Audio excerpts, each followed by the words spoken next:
sejam todos muito bem-vindos a mais um episódio do Diálogos Contemporâneos.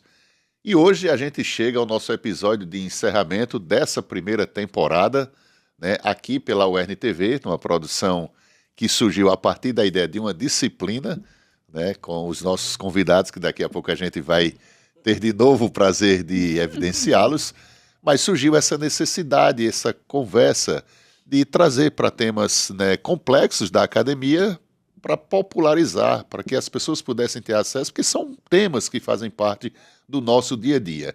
E no programa de hoje, a gente vai dialogar sobre um assunto que interessa a todos nós, seres humanos, que vivemos nessa realidade, né, que o pensador Bauman chama de sociedade líquida ou modernidade líquida. Iremos dialogar sobre o amor, mais precisamente sobre os amores líquidos. Então estaremos aqui pela UERN-TV, canal 23.1, pela TV Câmara de Mossoró, TVU de Natal e também pelo Spotify e a rádio Obelisco FM de Pau dos Ferros, além do YouTube aqui da UERN-TV. Mais uma vez recebendo Ailton Siqueira, sociólogo e psicanalista, e a nossa amiga Julita Sena, psicóloga e psicanalista, para falar sobre amores líquidos. Olha que tema maravilhoso. O que a gente pode começar falando de amores líquidos? Deixa com vocês. Esse tema tão maravilhoso. E também que é tanto também, né, assim, Fabiano, que falar de amor, acho que interessante. A humanidade sempre falou de amor e parece que continua cada vez mais tendo que falar dele, né? Será que todo mundo já teve um amor líquido, Julita? Eu acho que já, né? Então vamos lá. E Bauman, explicando, só trazendo para esse contexto, um pensador, né, moderno. Quem é Bauman para trazer tantos temas e por que ele trabalhou tanto ao longo da vida com temas, digamos, líquidos? O que seria esse termo líquido? A primeira coisa, quem é Bauman daria até uma dissertação de mestrado, né? Um orientando meu até fez uma dissertação sobre o Bauman, né? A vida e a obra dele, né? Mas veja, o Bauman é considerado sociólogo, né? Faleceu quando? Agora foi recente, né? Recente, né? Já foi esse ano, né? Em 2000. Depois dos anos 2000 já. Se não foi esse ano, acho que foi o ano passado. Eu não sei exatamente, mas faz poucos anos, né? E aí, assim, e o Bauman é um desses sociólogos e filósofos modernos que é atravessado pela psicanálise, né? Em tudo, inclusive chega a escrever obras, dialogando diretamente com Freud, como, por exemplo, o Retorno do Pêndulo, né? E além de todas as outras discussões que ele vai citando Freud realmente. Mas veja, Fabiano, o que é que o Bauman está chamando de líquido? Tem dois, a gente geralmente divide assim na academia, dois Baumans. Um Bauman que sempre discutiu cultura, aqueles conceitos mais de filosofia de ética, né? E um Bauman que depois de um tempo começou a introduzir nas suas reflexões o termo de liquidez, de líquido. E ele estava fazendo um diálogo com o Marx, porque mesmo marxista, meio psicanalista, ele também era marxista. E aí ele estava fazendo uma comparação entre as sociedades, que para Marx, aquela máxima lá do Manifesto do Partido Comunista, que Marx vai dizer tudo que é sólido se desmancha no ar. E a ideia do Marx lá era que o capitalismo gera tantas mudanças que ele suspende as coisas, ele move as coisas muito rapidamente, como o vento faz. Então todas as nossas certezas do mundo, elas são desfeitas, as certezas são desfeitas, os projetos são desfeitos com muita rapidez, as estruturas arquitetônicas são destruídas para construir outras, as construções são feitas muito rapidamente. E aí o Bauman pega isso para dizer o quê? Que a gente está vivendo um outro tempo diferente do Marx, que não é somente as estruturas que estão mudando. Porque as grandes mudanças para o Bauman são as mudanças do século XXI que acontecem no âmbito das subjetividades humanas, né, dos afetos humanos.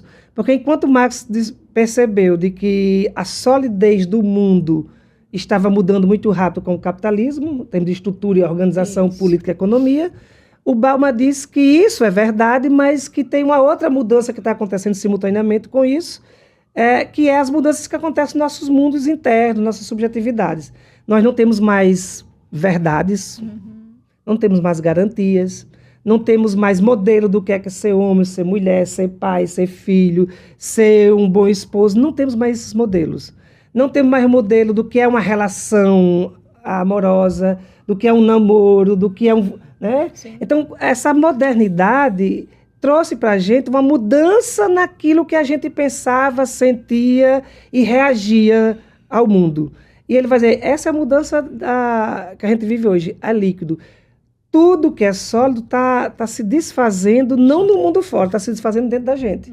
Então, a gente não tem mais crenças duradouras, a gente não tem mais utopias, a gente não tem mais projetos a longo prazo. Tudo é para ontem, no máximo para hoje. E aí entra os afetos.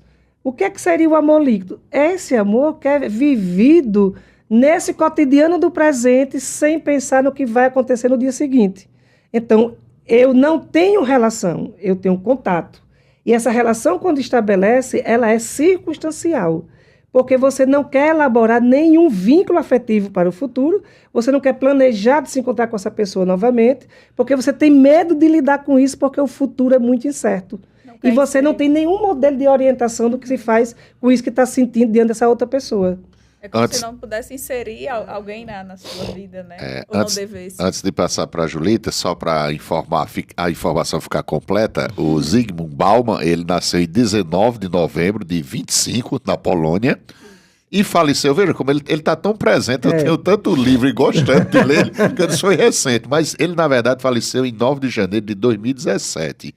Parece ontem, né? Ontem, exatamente. Como? Aqui, eu digo, será que está sério? Já 9 anos. 2000 já. 9 anos, então... Às vezes a gente tem gente assim como ele, que a gente perde, a gente fica se questionando se essa pessoa realmente partiu. Porque é tão presente na vida. E teve livros publicados póstumamente, né? Por isso que dá a sensação de que ele ainda continua. Né? Eu tive uma vez, estava no Rio de Janeiro, né, num evento lá do Canal Futuro, e na outra semana ele estaria no Rio. E aí era uma oportunidade que eu teria de ir, mas infelizmente não pude, mas estou aí acompanhando as obras. Amores Líquidos. Julita, que visão você tem também, completando aí o que Ailton trouxe sobre esse grande pensador moderno, muita gente acompanha e gosta dele, né, de acompanhar essas obras maravilhosas. O que eu penso sobre Amores Líquidos? Sim. Que pergunta. Hoje só tem pergunta difícil tem aqui. Tempo para falar aí.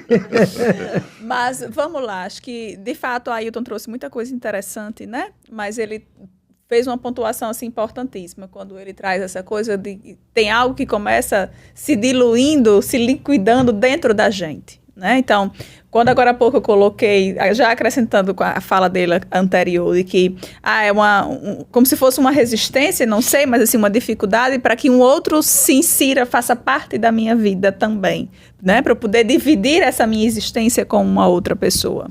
E aí, como a gente vive no mundo só, mas não sem o outro, como já dizia o Lacan, né?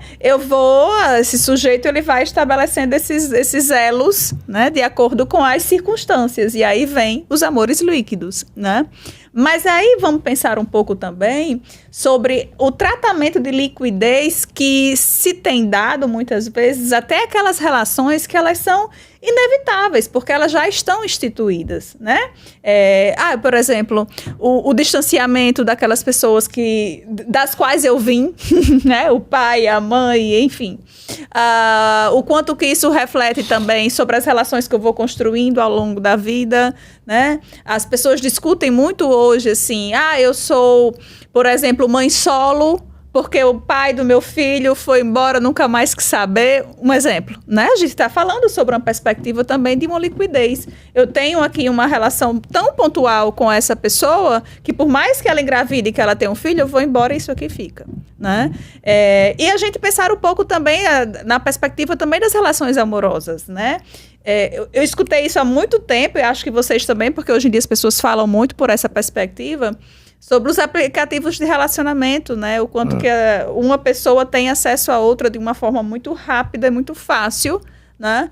Mas na maioria das vezes, predominantemente, de uma forma muitíssimo pontual, né? Então, eu não vou além daquilo ali. Eu tenho esse contato, como a Ailton trouxe. Uma pessoa estabelece o contato com a outra, mas o formar vínculo, estabelecer uma relação, um envolvimento em que o outro vai fazer parte da minha vida, eu vou fazer parte da vida desse outro, é como se isso não fosse possível ou nem realmente devesse de fato acontecer. É porque o grande medo para quem vive nesse mundo de liquidez é o medo do vínculo, porque vínculo pode causar sofrimento. Né? E nesse gera demandas também, assim, né? Cobranças, comprometimento. Existe, né? O medo do contato também, né, Ailton? Existe porque você não tem mais nenhum modelo que oriente, que classifique isso, dê segurança a você. Então, o outro me desestabiliza, o outro, eu não tenho segurança sobre esse outro. Por isso que você, muitas vezes, hoje, na cultura da liquidez, né, do Bauman, as pessoas, por exemplo, saem para transar com outra, Fabiana não sabe nem o nome dela. E nem quer saber. Nem quer pegar um contato para ligar do porquê. Que isso pode gerar vínculo. E gerando vínculo, gera comprometimento. Desconforto. E aí, responsabilidade. Porque, no fundo, nas relações líquidas, você quer ter o prazer, mas você não quer ter compromisso. Você não quer ter uma continuidade. No fundo, os amores líquidos é uma forma que você encontrou de ter o máximo de prazer evitando sofrimento. É como basicamente, eu falar aqui de uma metáfora bem distante, é como alguém que procura um sexo pago, que não quer ter um compromisso. Pronto, é um exemplo, só que aí o exemplo, claro, de liquidez extrema. Mas, de um modo geral, pelo que você está falando... Metaforicamente, dá para aproximar isso no sentido assim... que no mundo de um amor líquido é um mundo que não quer relacionamento. Ela quer o caso, ela quer o circunstancial. Bauman, inclusive, usa um termo chamado relações de bolso, para caracterizar esse momento que a gente vive. O que é uma relação de bolso?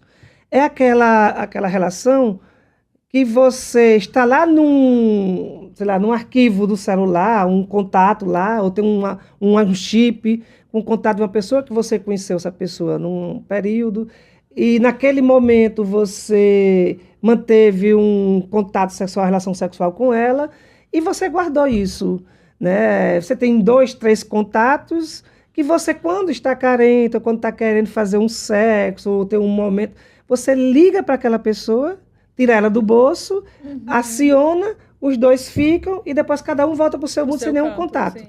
Essa é a relação de bolso, é aquela relação que eu uso para aquela circunstância e depois ela volta para o mesmo lugar dela. Porque eu posso ter esse contato com você, mas não criei nenhum vínculo, não criei nenhuma relação. Né? Então, e isso está crescendo cada vez mais. Então, nessa forma de pensar numa relação de bolso, você pensaria, por exemplo, num sexo pago. Né? Ele teria essa mesma função, no sentido de que eu decido quando é que eu quero procurar uma pessoa para pagar para ficar comigo. E dali termina mas porque eu não tenho que responder a nada, sim, né? Mas aí também tem uma coisa que eu fico pensando, sabe? É que dá muito uma ideia de controle também. De que o outro, por exemplo, em alguma medida, ele fica submisso ao meu desejo, ao meu querer, né? A minha necessidade de satisfazer algum tipo de prazer. E aí a gente está pensando sobre as relações amorosas, sexuais, né? Enfim... Mas as relações, de um modo geral, gente, até mesmo relações supostamente de amizades, né? Em que eu acesso o outro de acordo com a minha conveniência, né? Em que eu estou com você até que ponto aquilo é interessante para mim. E até aquelas amizades que são muito de internet, que você quase não conversa com a pessoa, né? Baixa lá o Instagram, a quantidade de seguidores, por exemplo. Né? O Instagram, falando disso aí, de certo modo, mostra também um tipo de relação líquida que muitas pessoas têm. Ou seja, você vive num mundo ali que, se você não tiver determinados engajamento a partir de suas postagens, você entra num caos.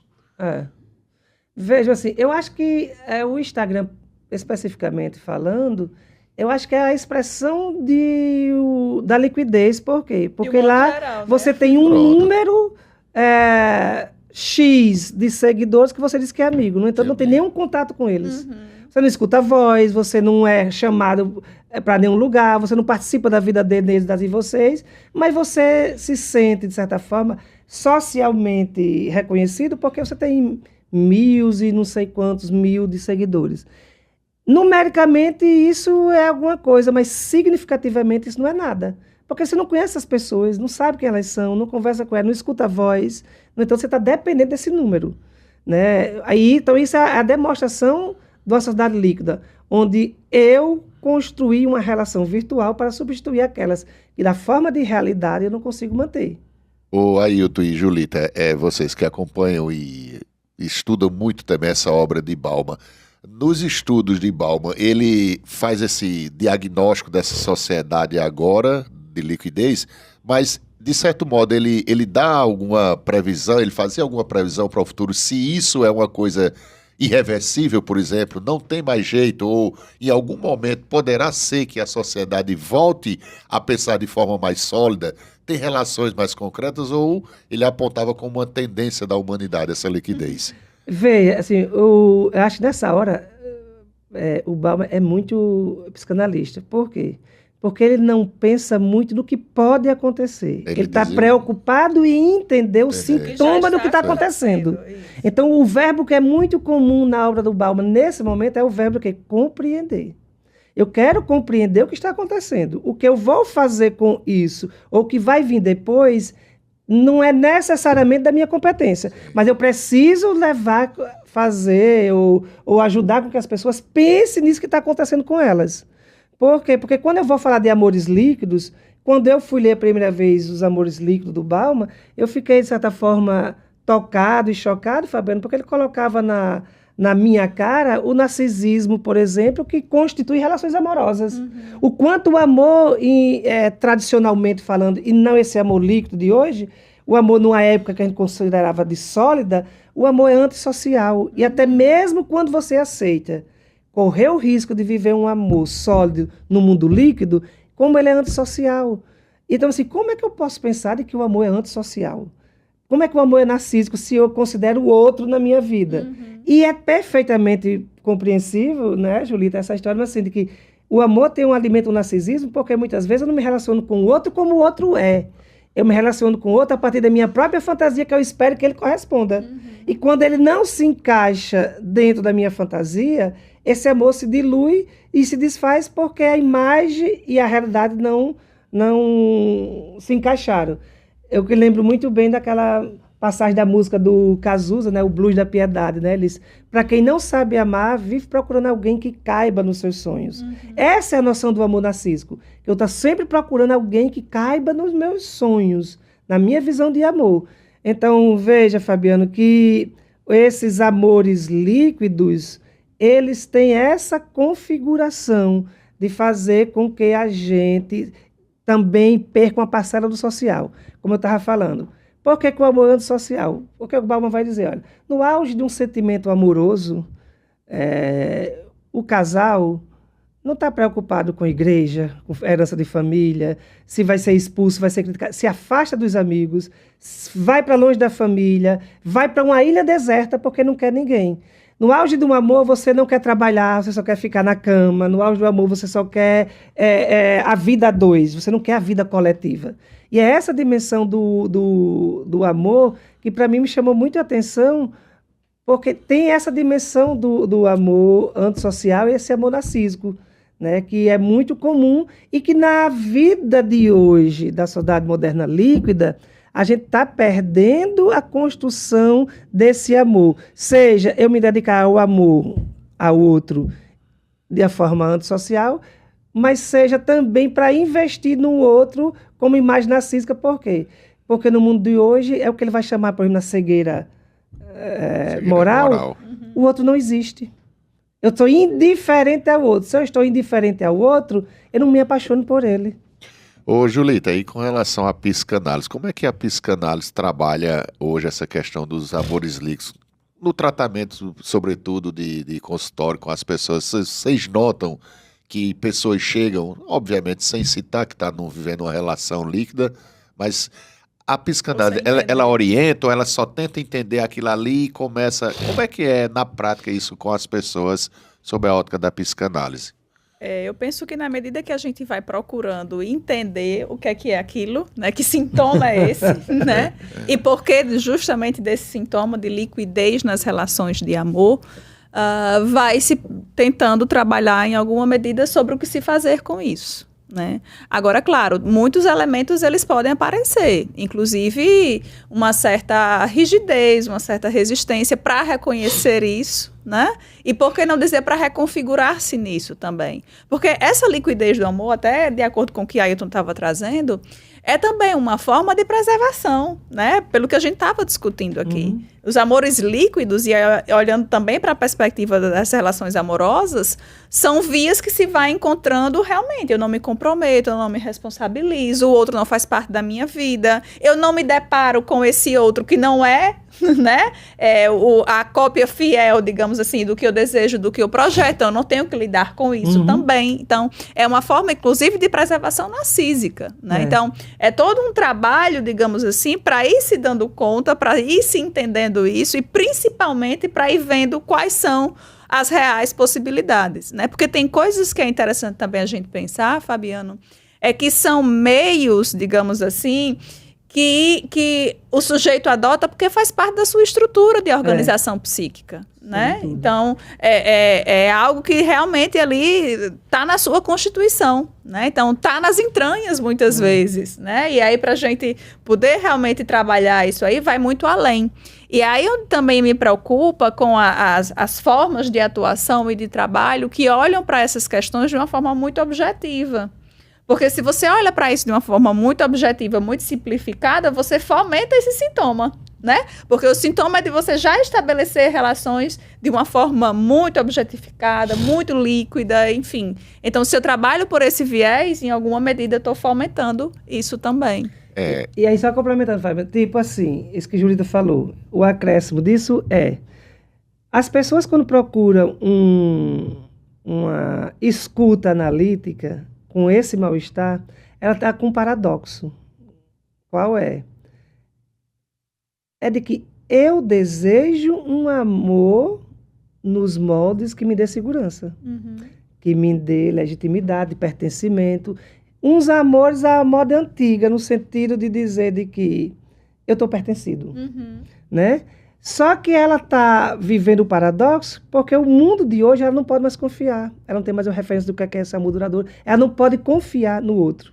Então, meu desejo, eu vivo no mundo líquido e o paradoxo é assim, meu desejo é de solidez, mas só vivo relações líquidas porque não sei viver um amor sólido no mundo onde tudo é passageiro, tudo é fugaz, líquido, assim, tudo se desfaz rapidamente. Então, eu estou sofrendo porque estou desejando uma coisa e estou tendo outra. E eu acho que viver dessa forma líquida evita sofrimento, porque evita desgaste, evita brigas, conflitos. Eu evito a frustração, né? Quando no fundo, o que está me deixando frustrado é a não realização desse meu desejo mais constitutivo. Eu lembro muito, só para completar, Fabiano, da máxima que o Bauman usa para isso. Antes, o amor tinha um tom de eternidade, até que a morte o separe, que era o princípio religioso. E no mundo moderno líquido, o que caracteriza a liquidez é a máxima poética. A gente saiu da máxima religiosa para a máxima poética de Vinícius de Moraes, que seja eterno enquanto dure. Então, as pessoas hoje estão vivendo cada instante como que fosse uma eternidade, porque ela não tem garantia e muitas vezes não quer o instante seguinte, né? Ailton, e aí quando você resgata essa perspectiva religiosa, até que a morte nos separe, na própria religião, que isso é um ritual da Igreja Católica, não é? Eles não, a grande maioria, assim, recentemente os casamentos em que eu estive, não tinha mais.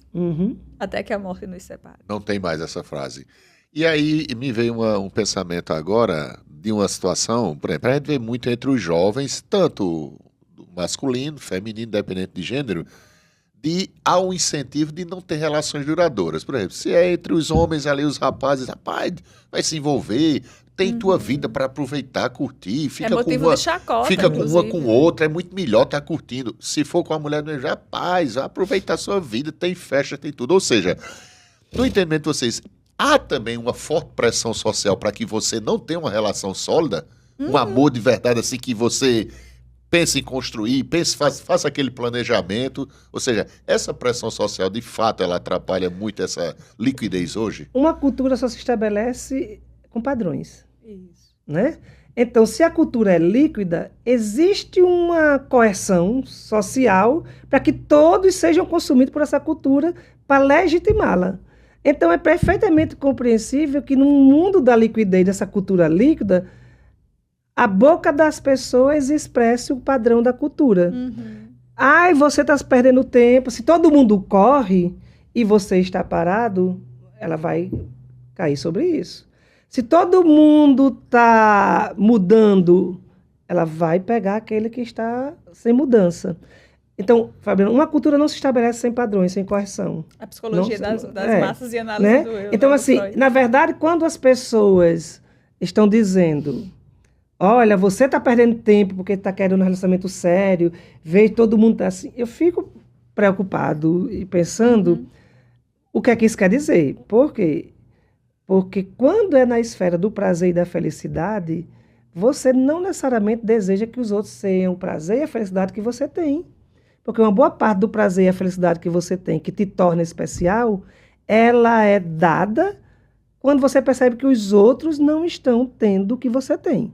Inclusive, Bauman vai falar no livro lá sobre a felicidade, que o grande sofrimento das pessoas é perceberem que tem alguém que é tão feliz quanto ela. Né? Porque ela não tornou-se o diferencial que é tipo do capitalismo.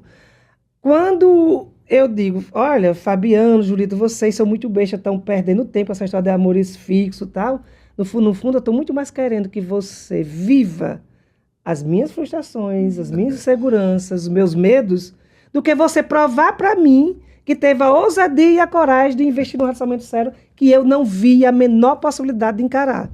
Eu vi um trabalho científico justamente analisando esse site de relacionamentos e mostrando isso, que lá muita gente bota até relacionamento sério, que quer.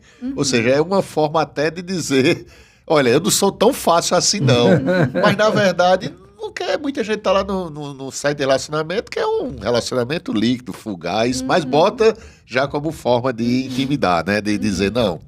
Tem uma série, né? A gente sempre fala sobre livros, mas tem uma série da Netflix que... Perfil Falso? Não, é o Machos Alfa. Perfil Falso. Já viu Machos Alfa? Eu já. Já? É muito interessante, porque tem muito disso que a gente está falando aqui hoje. E o que me chamou a atenção é que, pela Europa, outros países estão começando a produzir a sua versão daquela série do Machos Alfas, porque a origem dela é espanhola, né? Mas aí, por exemplo, a França já produziu a sua versão dos machos alfa, enfim. E que traz muito disso, tanto da liquidez. Eu assisti a primeira temporada, eu fiquei, coisa bestinha. Mas aí quando você vai assistindo, você vai acompanhando, você vai vendo que faz muito sentido aquilo que está debatendo ali. Perfil Falso fala muito dessas relações líquidas, né? É mexicano, né? O tempo todo, falso, né? Sim. Relações líquidas. Teve mais de uma temporada, né? Teve mais de uma temporada. E já deu em morte, um bocado de coisa, né? Porque são relações. A gente vai caminhar para essa parte final aqui da nossa temporada, que é justamente esse término dos 15 episódios, aí onde a gente debateu muitos temas, né? Dá para fazer uma lembrança rápida do que a gente já debateu? Acho que a gente falou de utopia. Sobre fim de vida. Finitude, né? Sim. Sobre amores líquidos, sobre a guerra, sobre a insegurança. A falta de planejamento que as pessoas não têm. Sobre o caos, tempo. Né, que foi no passado. E aí a gente, nesse final aqui dessa temporada, obviamente a gente pretende continuar isso, eu queria deixar, né, nesse momento final, para que vocês pudessem falar rapidamente dessa experiência que foi a gente trazer temas que são complexos, às vezes, acadêmicos, extremamente estudados na ciência, mas de uma forma popular para que as pessoas pudessem participar também, interagindo e disseminando essas ideias. Julita... Vou falar bem rápido, porque já tem plaquinha ali levantando pra gente. Mas foi realmente uma experiência muito, muito valiosa, assim, uma coisa nova para mim, inclusive, né? A gente tá dentro da academia, a gente tá dentro das salas de aula, a gente dá palestra, a gente vai para congresso, a gente participa de simpósios, enfim. Mas acho que a gente sentar para conversar sobre esses temas e poder realmente ter essa preocupação e esse cuidado de fazer com que eles cheguem em outros espaços, né? Eu acredito que essa é a grande intenção, né, de tudo isso que a gente conversa, tudo isso que a gente estuda, de tudo isso que a gente faz, que as pessoas tenham acesso a isso. Então, eu acredito que isso aqui foi algo realmente muito valioso para mim e espero que, de fato, se propague, né? E aí eu queria deixar uma sugestão de leitura, que são 2 livros do Contardo, são obras póstumas do Contardo, que é O Sentido da Vida e Aproveitar a Vida e Suas Dores, porque eu penso que se entrelaçam muito bem com muito do que a gente conversou aqui. E obrigada, né, Fabiano? Exato, e vamos estar em outros momentos aí. Eu poderia só assinar embaixo do que a Julita falou, né? Estava tudo bem, tranquilo e representado. Agora, veja assim, foi uma disciplina do mestrado que você teve a aposta, a ousadia de transformar isso para além dos muros da academia. Então, primeiramente, parabenizar e agradecer pela aposta, pela proposta e pelo convite. né? Eu acho que desde quando você me convidou, eu disse, Fabiana, a única forma de executar isso é com a presença de Julita, porque foi a professora com a qual esteve presente com a gente, elaborou isso, discutiu com a gente. Então, não tem como existir esse programa sem ela. E sem nossos convidados, e né? sem vocês. E chegamos ao final com essa certeza que tinha que ser com ela. Tinha que ser né? com ela, então... Então, vê, assim, e uma coisa é a gente discutir isso em nível de mestrado, na academia. Outra coisa é discutir isso aqui num bate-papo. E, para mim, a grande surpresa é assim, que eu me constituo muito por meio da palavra e do diálogo. Por quê? Porque você nunca sabe qual é a pergunta que vem e o que você vai dizer. Então, essa construção, essa elaboração do repente mexe muito comigo, tá entendendo? Eu acho que é o desafio da gente. Então, para mim, foi uma experiência rica, né? Afetuosa, sobretudo, né? Como a gente falou no programa sobre a guerra, assim, aqui a gente juntou as coisas, então o amor foi presente, né? Se divertiu e falou de coisas sérias. Brincadeiras é uma coisa muito séria. Tem que ter, né? E vem a próxima temporada, então. Tá certo. Então a gente agradece a todos que estiveram acompanhando e que acompanham, né? Que quem tá lá em determinados horários, escuta lá o Spotify na hora que pode, vê no YouTube na hora que pode. Então a todos, nosso muito agradecimento pelo acompanhamento nesses 15 episódios do Diálogos Contemporâneos, que em breve a gente vai pensar na continuidade com outra temporada. Um grande abraço. Exatamente. Cícero, né? Ricardo, Pedro aí na luta. Vívia, muita gente trabalhando, muita gente nos bastidores para poder a gente chegar nesses diálogos contemporâneos. Então, um grande abraço a todos e até a próxima.